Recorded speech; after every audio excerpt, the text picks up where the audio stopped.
All right, so we have some good news for Samsung lovers out there. Welcome back to eSIM Studios. My name is Taylor Bell. Just today and the last couple of days, we got information on 3 devices, upcoming devices that you are potentially going to want to get. I can guarantee if you're a Samsung lover, you're going to want to get either one of these 3, or if you're like me, you're going to want to get all 3. Now, we have information on the upcoming foldables, the Flip 7, the Fold 7, and the S25 Edge. So let's get into the news today. The pre-orders are now available. If you want an S25 Edge, and I suggest you sign, if you're interested, at the very least, sign up.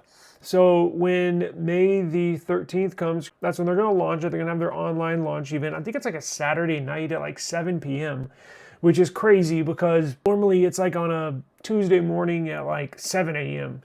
It looks pretty cool. So I went ahead and signed up. Now there are 3 color variants. There's a black, there's a silver, and then there's like a white color, white-ish color. Now this is said to be 5.82 millimeters thick. It's supposed to have a 6.7-inch Super AMOLED display. It's going to have the Snapdragon 8 Elite. However, it's going to have a 3,900 milliamp per hour battery. 3,900 milliamp per hour battery. Pretty freaking small. Smaller than what comes in the Flip 7, Flip 6. Smaller than what comes in the base S25. Samsung did put out a statement. Some leaked marketing materials came out that Samsung claims all-day battery life. I don't know. Now, if you want to order one, if you're interested in getting one, but if you watch any of my previous videos, my only concerns are, will it overheat in the battery life? Because those two kind of go hand in hand. If it's going to get hot, the battery life's going to come way down. With it being so thin, I'm hoping they're putting the S25 Ultra's vapor chamber inside the S25 Edge to cool it down as much as possible. But with it being that thin, there's just not a lot of room for the heat to dissipate, right? To go away, essentially, when the temperatures do get hot, right? So you can go ahead and pre-order this if you're interested, like myself. Test it when it gets in the mail. Man, throw all your apps on there, test it hard, go outside, do 4K video recording, try to overheat it. Summer months are right around the corner, so you want to try to put it in the same environment as when the summer months come, because say what you want, but that does make a difference. Again, I have a lot of experience with that, unfortunately, but it is what it is. You got 2 weeks to return it, so if you don't like it, send the thing back. Now, trade-ins. We don't know what devices they are going to accept for trade-ins. I know the S25 series literally just came out 2 months ago, but I have a sneaky feeling that Samsung is going to accept S25 models for trade-ins. I have a sneaky feeling that they're going to accept these. More information coming very soon on the S25 Edge. Now, let's get into the foldables. So, Ice Universe, if you're familiar with Ice Universe, very popular leaker on Twitter, I guess, or X, whatever, I still call it Twitter. I'm going to put his tweet up on, there I go again. I'm going to put his tweet up on the screen, but let me show you what he said. So, Ice Universe gave us some very interesting information that blew my mind, right? Just boom. Now, there's 2 pieces of information that I focused on this paragraph, and let me read this paragraph to you. He says, and I quote, this is coming from Ice Cat, now used to be Ice Universe. According to some exclusive information, the next direction of Samsung flagship machine is still to be thin and light, and battery will be thin and thin.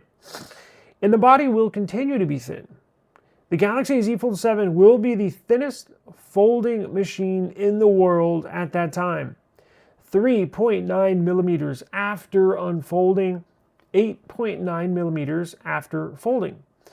With a battery of 4,400 milliamp per hour It is expected that the new battery and charging technology will be adopted, and the battery of the Z Flip 7 will be 4,300 milliamp hour. And the basic version of the S26 will continue to be thin.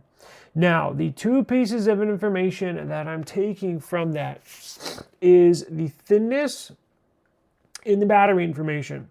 So, about 2 weeks ago, we got leaked information saying this would be the thinnest foldable ever when it was released. Right? We already knew that, but at that time, it was said to be 4.1 millimeters thick, which just beat the Oppo Find N5 by like a hair, right? Maybe quite literally by a hair, right? Beat it by 1/100 of a millimeter. So technically they would have the thinnest foldable device in the world, but if you held the upcoming Fold 7, when it's unfolded, and the Oppo Find N5, if you both unfolded both of them and held them together, last week's news was like, I don't know if I'd be able to tell the difference. I mean, it's basically the same. It basically is the same, right? Information today, whoa, they're going even thinner than that. Guys, this is so thin. This is basically the size of the USB Type-C port. It is going to be that thin. It is going to be so thin that when you hold it next to the Oppo Find N5, currently the thinnest foldable in the world, there's going to be a difference. You're going to be able to tell, there's going to be a noticeable difference that this Fold 7 is going to be much thinner. Now, I know you're going to say, well, 0.3 millimeters isn't that much. Correct, but when you hold them together, you're going to be able to tell the difference. And again, this is, and we discussed on my previous video, maybe about a week and a half ago, the USB Type-C port is literally not much thinner. So Samsung's really stepping it up this year, and the pressure is on Samsung. Now, it's not going to be a perfect device, a must-get device, because why? The battery. So I've seen a lot of people online claiming that the battery, or should I say the lack of increase in battery, is really bugging people. And I get it, but let's go back to that information in the Ice Universe tweet where he said the new battery technology. So what new battery technology would that be? Is it going to be silicon carbon or carbon silicon battery?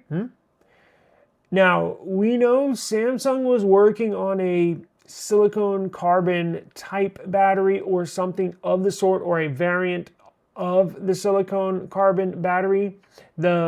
Technically OnePlus has a patent for the silicon carbon, so either Samsung has paid OnePlus to use that technology, or Samsung's using a technology that's slightly different, just enough to where they won't get sued by OnePlus for using their technology.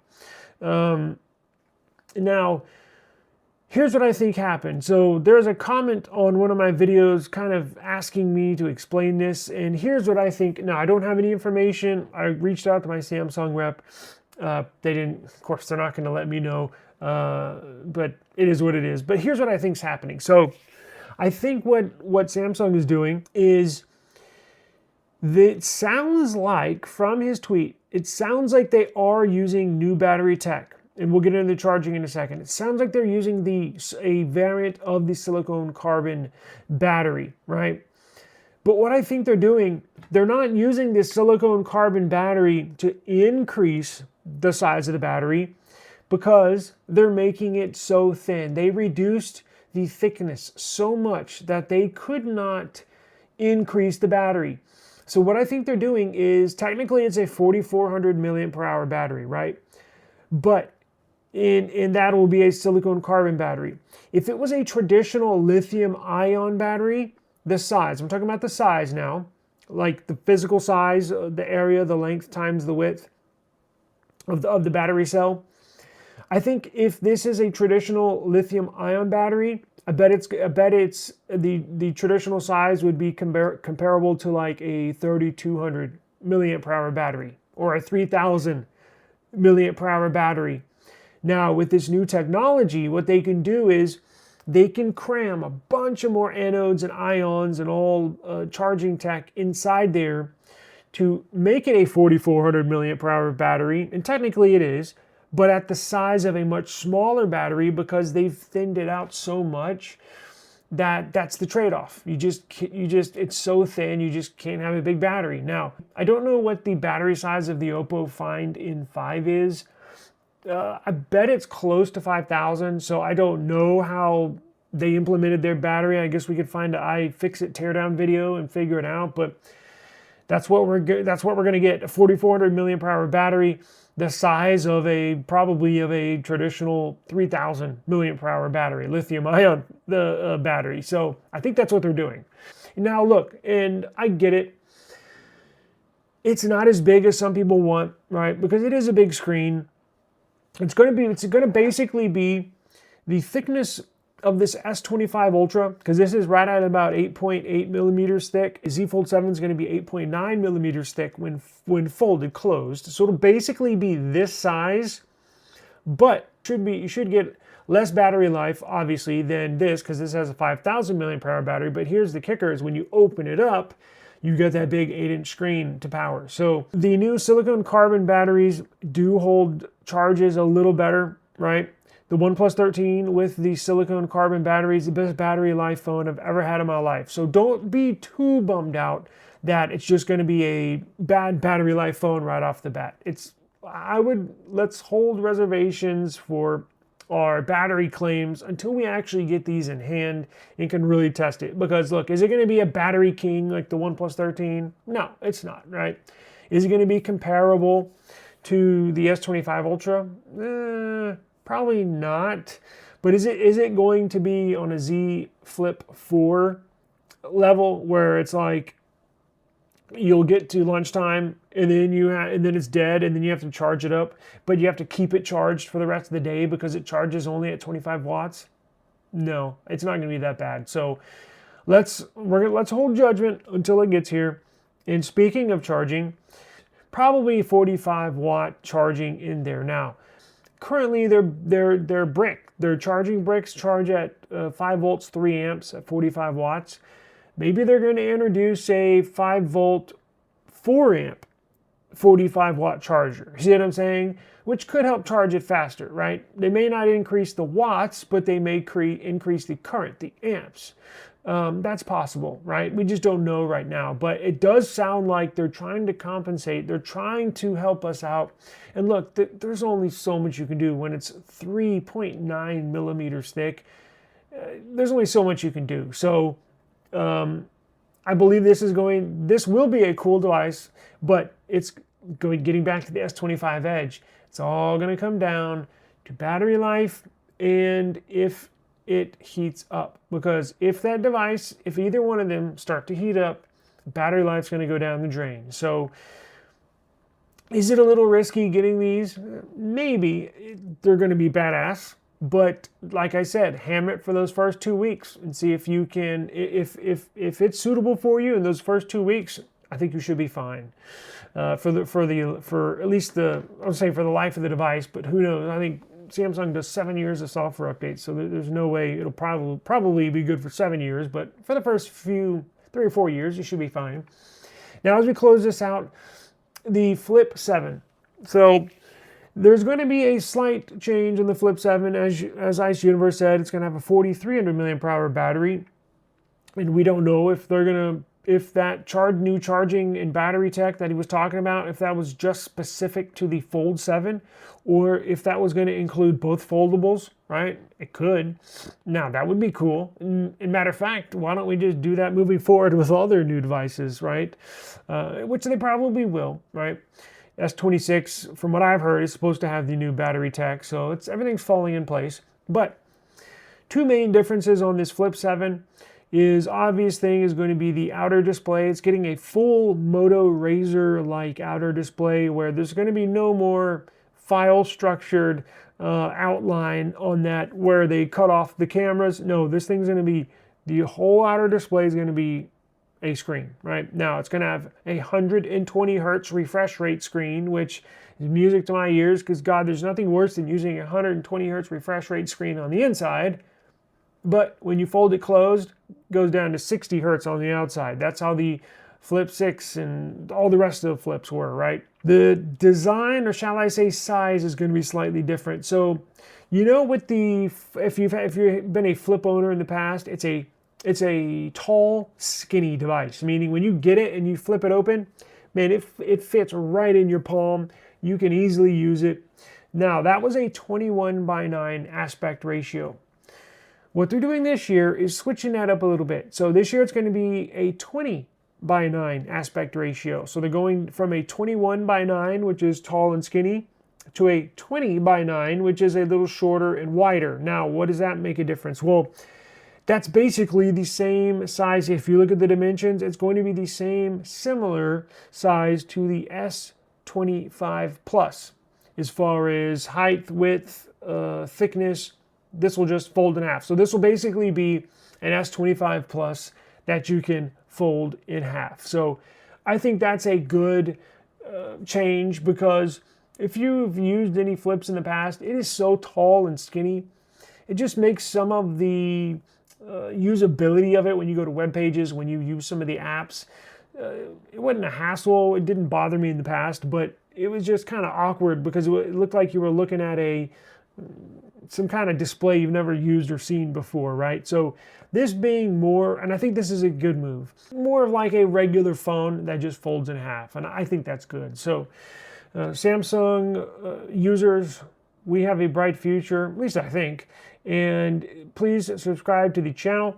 I'm going to cover all of this. We're going to cover the S25 Edge launch date. I plan on ordering one. So if you're interested in that, or if you want to see how mine looks when we get it in, and then make your decision, I strongly encourage that, because we're going to do a lot of testing. I've already had case companies reach out and sending me cases for it.